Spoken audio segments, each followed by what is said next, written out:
Fairy Tale of New York, which is probably the Pogues' best known song in the United States. And, it's just a stone cold classic. I mean, truly one of the great songs of the last 50 years. Although we could put lots of Shane's songs in that category. So people, I think, know about them from maybe they saw them first time around. Like I was fortunate enough to do. Fairy Tale of New York has kept them on folks' radar. And I do hope that this exhibition reawakens that love and appreciation for this band who were so vital during their long career and whose influence continues to stretch. You hear bands like Flogging Molly or Dropkick Murphys.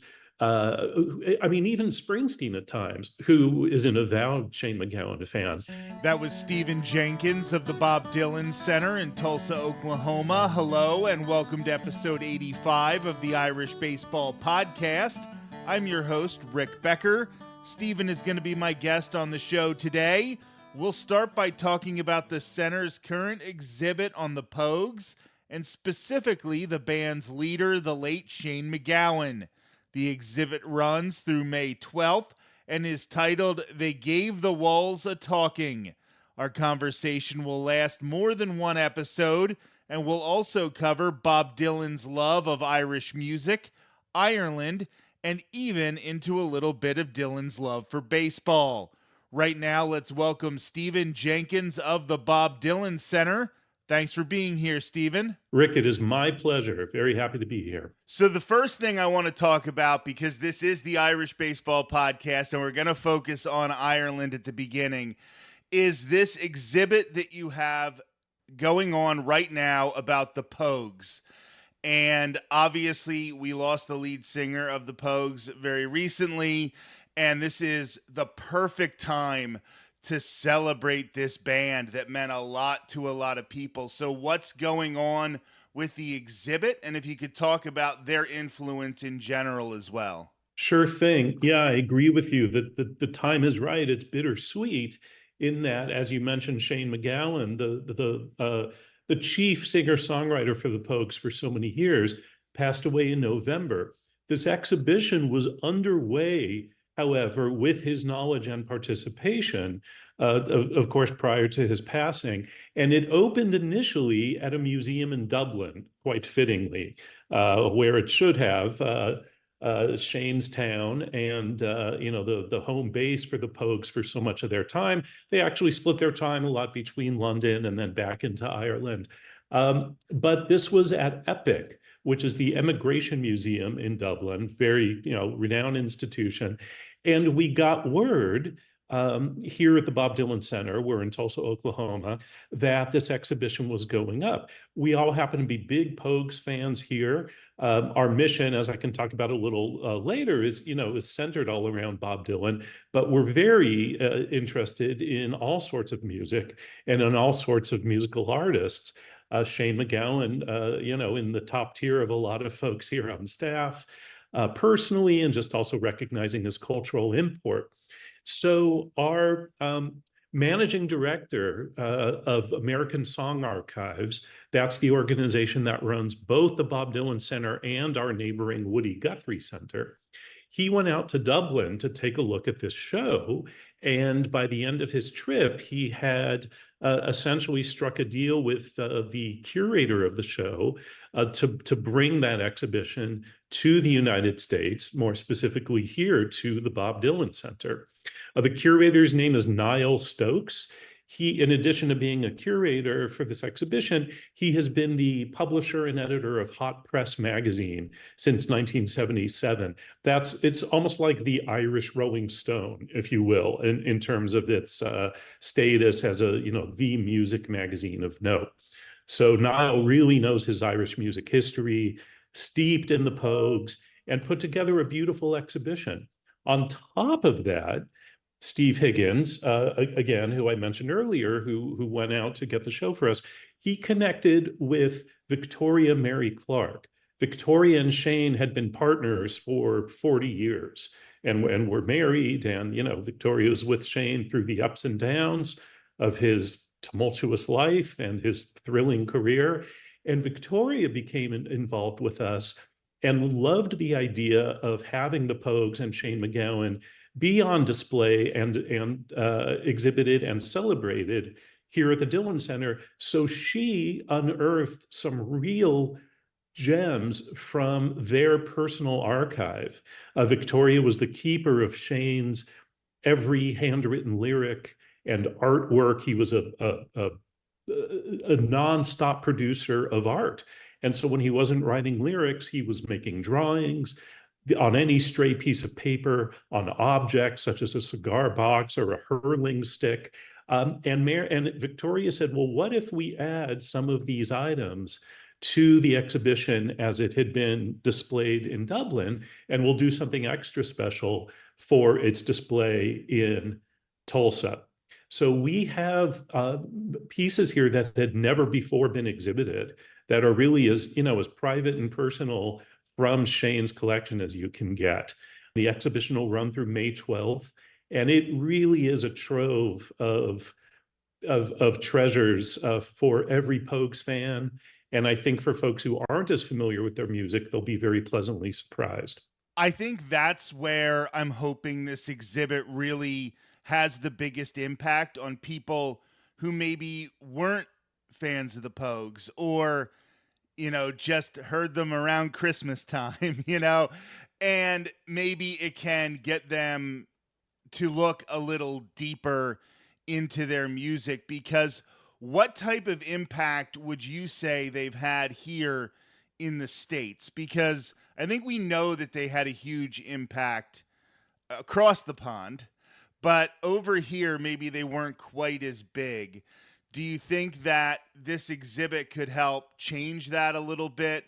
Or do you think that since his passing, it really has already started, that people have started to delve a little bit more into their music? Yeah, I think it's a combination of those. And, I can speak from experience, and I'll show my age because I was fortunate enough to see the Pogues several times in concert when they finally made it over to the States. They were they were splashed on the cover of every music magazine in the UK. And this, of course, is pre-internet. We're talking the mid 1980s, when you had to wait for the import copies of New Music Express and the other magazines coming out of London to really get clued in as to what was happening in the music scene there. So we knew about the Pogues. The albums were released. The second one in particular, called with the memorable title Rum, Sodomy, and the Lash, that was produced by Elvis Costello. I personally was a huge Elvis fan, so I would sort of follow anything he was working on. And that led me to the Pogues, this band that he was championing in all the newspapers, and produced their album. And then they came to tour, and I saw them in the mid 1980s, mid to late 80s in Los Angeles 2 times, and then in San Francisco for a third performance. And those were jam-packed shows, at least on the West Coast, and I think that was the case on the East Coast too. Particularly once, you mentioned We All Listen at Christmas Time, and I think you're referring to Fairy Tale of New York, which is probably the Pogues' best known song in the United States. And, just a stone cold classic. I mean, truly one of the great songs of the last 50 years. Although we could put lots of Shane's songs in that category. So people, I think, know about them from maybe they saw them first time around. Like I was fortunate enough to do. Fairy Tale of New York has kept them on folks' radar. And I do hope that this exhibition reawakens that love and appreciation for this band, who were so vital during their long career and whose influence continues to stretch. You hear bands like Flogging Molly or Dropkick Murphys.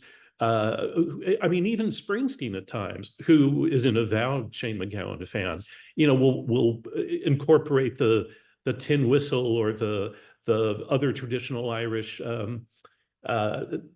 instruments into their sound. So I think that merging of traditional Irish music with a kind of punk spirit that Shane MacGowan and the band brought to that tradition, in many ways is alive and well. And it's great to be able to go back to the source of all of that with this show here at the Dillon Center. So now I want to get to the Dillon Center more broadly and a lot of the mission to what you're doing there, because unlike a lot of museums similar to this, a lot of centers similar to the Bob Dylan Center, like right next door, you have the Woody Guthrie Center.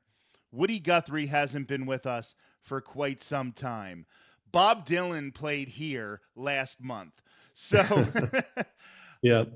so it's a little unique to have something like the Bob Dylan Center celebrating this artist who is still on the road touring.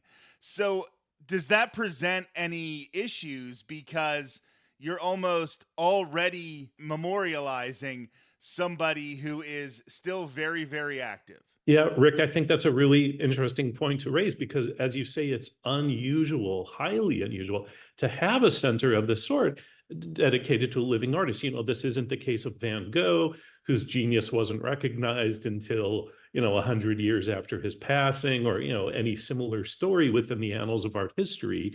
But, we're talking about legacy artists within the rock and roll tradition. And we're very fortunate that so many of them are still with us. I put Dylan in a club of one. I mean, he really stands alone, I think, and merits this kind of deep dive into his life and work. But as a way of answering that, this all happened with Dylan's blessing. Essentially, the story is he had been keeping things. Fortunately, he had the wherewithal to hold on, like Shane MacGowan did. Thanks, in Shane's case, thanks to his lovely wife, Victoria, who was sort of a keeper.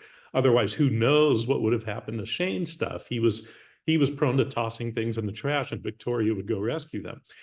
Dylan, on the other hand, did seem to have the wherewithal to keep these things, not in a proper archival way, but at least tossing things in desk drawers or in cardboard boxes. So these are handwritten lyrics to, name your favorite Dylan masterpiece, to photographs, home movie footage, recordings, of course, musical instruments, ephemera, notebooks, journals, all the rest of it. And it had really been building up. And by 2016, this was numbering in the tens of thousands of items. I mean, really around 100,000 when all was said and done. And so Dylan and his camp, he has a few folks who he has worked very closely with over decades. They decided that they wanted to find a permanent home for this collection. And they heard that our organization had opened the Guthrie Center. As you mentioned, by that point, the Guthrie Center had been open about 3 years. Woody Guthrie was undoubtedly Bob Dylan's number one formative influence. Dylan has spoken lovingly of hearing Guthrie's music, and just that was the mind-expanding, door-opening moment for him. So Dylan was intrigued by the fact that there was such a thing as Woody Guthrie Center and that it was here in Tulsa.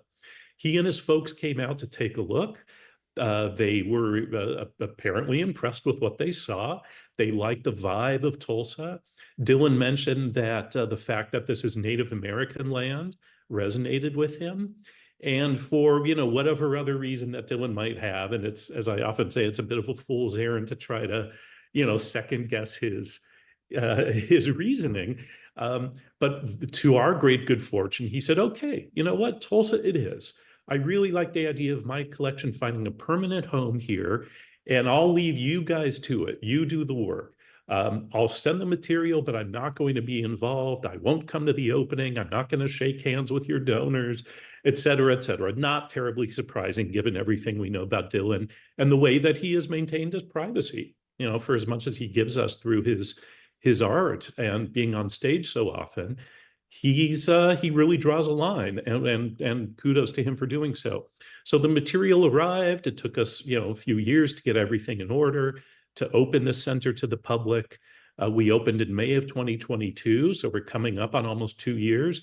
And we have the freedom to display the materials as best we see fit. We don't have to check in with Mr. Dylan on each and every, exhibition or any of them, really. He has not been here.